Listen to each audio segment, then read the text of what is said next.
Hey alright guys, welcome back to our YouTube channel E Sabak. So आज का हमारा lecture specially class 8 student के लिए है और इसके अंदर हम आज हिस्ट्री की बात करेंगे कि हिस्ट्री के अंदर हमसे एग्जामिनर किस किस तरह से क्वेश्चन पूछ सकता है। हमने ऑलरेडी एक वीडियो पॉलिटिकल साइंस के ऊपर, सिविक्स के ऊपर बना के रखी है, जिसमें हमने आपको सब कुछ बताया कि इनमें चैप्टर में किस तरह से एग्जामिनर क्वेश्चन पूछेगा।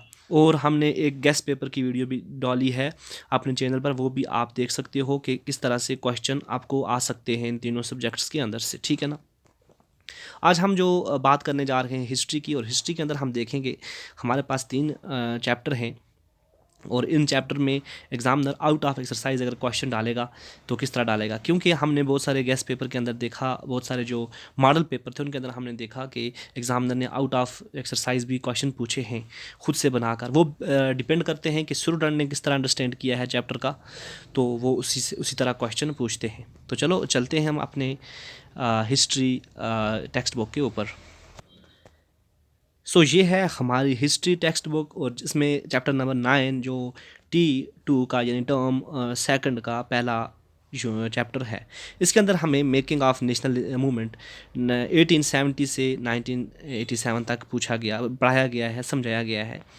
तो इसके अंदर हम अगर देखें तो एग्जामिनर अगर एक्सरसाइज के बाहर हमसे क्वेश्चन पूछे, जो टॉपिक के चैप्टर के एंड पर जो एक्सरसाइज आती है, अगर उनसे बाहर निकल कर हमसे क्वेश्चन पूछे तो वो किस तरह से क्वेश्चन पूछ सकते हैं।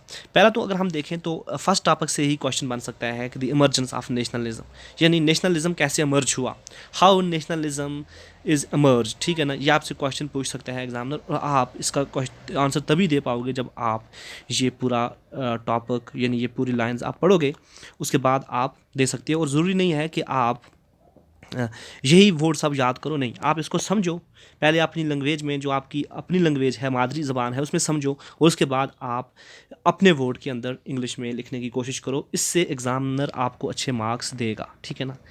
आई श्योर कि एग्ज़ामिनर तभी मार्क्स देता है जब आप अपनी लैंग्वेज के अंदर, अपनी वर्ड्स के अंदर आप कोई भी क्वेश्चन लिखते हो। अगर गाइड को कॉपी करोगे तो आई थिंक कि आपको कम मार्क्स आएंगे, पास तो आप हो जाओगे लेकिन मार्क्स बहुत कम आएंगे। ठीक है ना।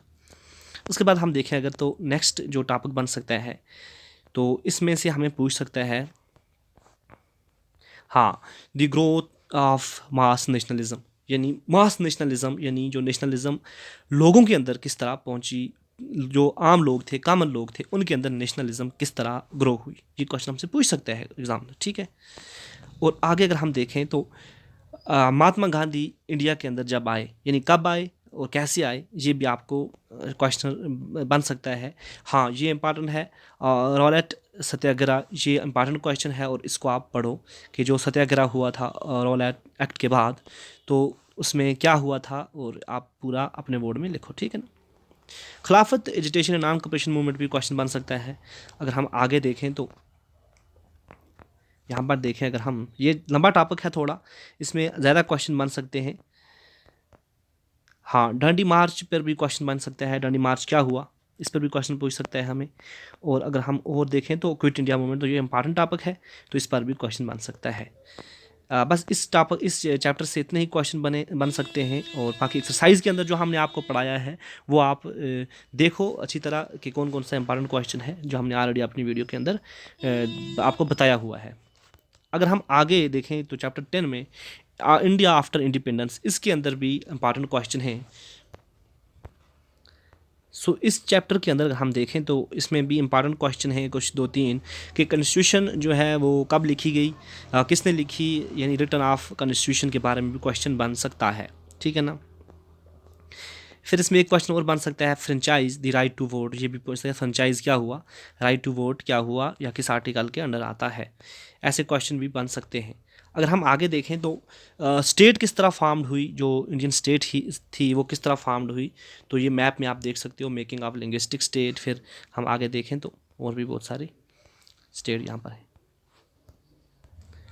प्लानिंग फॉर डेवलपमेंट पर भी क्वेश्चन बन सकता है कि इंडिया ने आज़ादी के बाद किस तरह से प्लानिंग की डेवलपमेंट के ऊपर। मैं आपको बार बार यही बात बोलता हूँ कि अगर आप चैप्टर अच्छी तरह पढ़ोगे तभी आप इन क्वेश्चन का जवाब दे सकते हो। बाकी अगर आप गाइड पर डिपेंड रहे तो मे बी आपको एग्ज़ाम में परेशानी का सामना करना पड़े।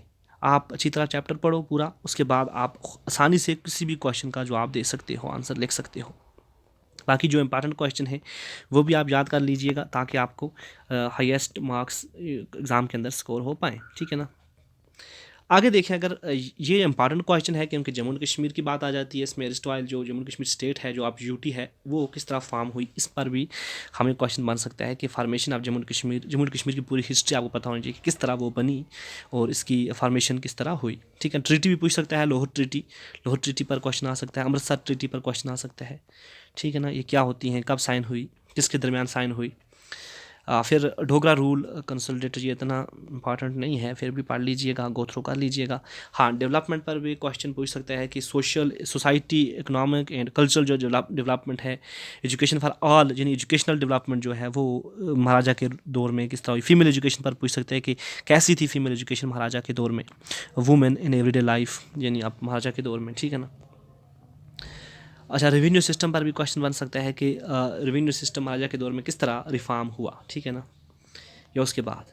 फिर अगर हम देखें आगे तो लोकल सेल्फ गवर्नमेंट पर भी हमें क्वेश्चन बन सकते हैं। ये इंपॉर्टेंट है लोकल सेल्फ गवर्नमेंट, क्योंकि आजकल चरणों में है, आजकल लोकल सेल्फ गवर्नमेंट जो है वो न्यूज़ में है, इसलिए क्वेश्चन बन सकता है। क्योंकि अब वो पुराना ज़माना गया, अब स्टूडेंट से जो एग्जामिनर क्वेश्चन पूछते हैं वो उसकी अंडरस्टैंडिंग बेस्ड पर पूछते हैं। पुराने ज़माने में क्या होता था कि जो भी क्वेश्चन गाइड के ये एक्सरसाइज में लिखे होते थे वही उठाकर पूछ देते थे, लेकिन अब ऐसा नहीं है। अब आपको सिर्फ एक्सरसाइज में जो क्वेश्चन आते हैं उन पर डिपेंड नहीं रहना, आपको पूरे चैप्टर से गो थ्रू करना है, ठीक है ना। बाकी आप रोड एंड रेलवेज़, ये पूरी जो डेवलपमेंट हुई थी इसको आप नज़र गो थ्रू कर लीजिए। कल्चरल हाईलाइट भी आप देख लीजिए कि क्या क्या कल्चरल हाईलाइट्स थी। बाकी जो इंपॉर्टेंट क्वेश्चन हमने ऑलरेडी बताए हुए हैं वो भी देख लीजिए कि किस तरह कौन कौन से इंपॉर्टेंट क्वेश्चन हैं, और आपको अपना जो आंसर लिखना है वो आपको उतने ही वर्ड में लिखना है जितने वर्ड में एग्जामिनर पूछता है। ज़रूरी नहीं आप लंबे लंबे आंसर लिखो और एग्जामिनर को इम्प्रेस करो। एग्जामिनर किसी से इम्प्रेस नहीं होता है, एग्जामिनर सिर्फ आपकी नॉलेज से इम्प्रेस होगा, जो आप नॉलेज उसके अंदर एग्जामिनर तक पहुँचाने की कोशिश करोगे। सो आज के लिए हम इतना ही डिस्कस करते हैं, क्योंकि यही 3 चैप्टर हैं हमारी हिस्ट्री के अंदर, और हम नेक्स्ट लेक्चर के अंदर बात करेंगे जियोग्राफी के अंदर कौन कौन से क्वेश्चन पूछ सकता है और किस किस तरह से क्वेश्चन बन सकते हैं। मिलते हैं हम अपने नेक्स्ट लेक्चर के अंदर, तब तक के लिए खुदा हाफिज़।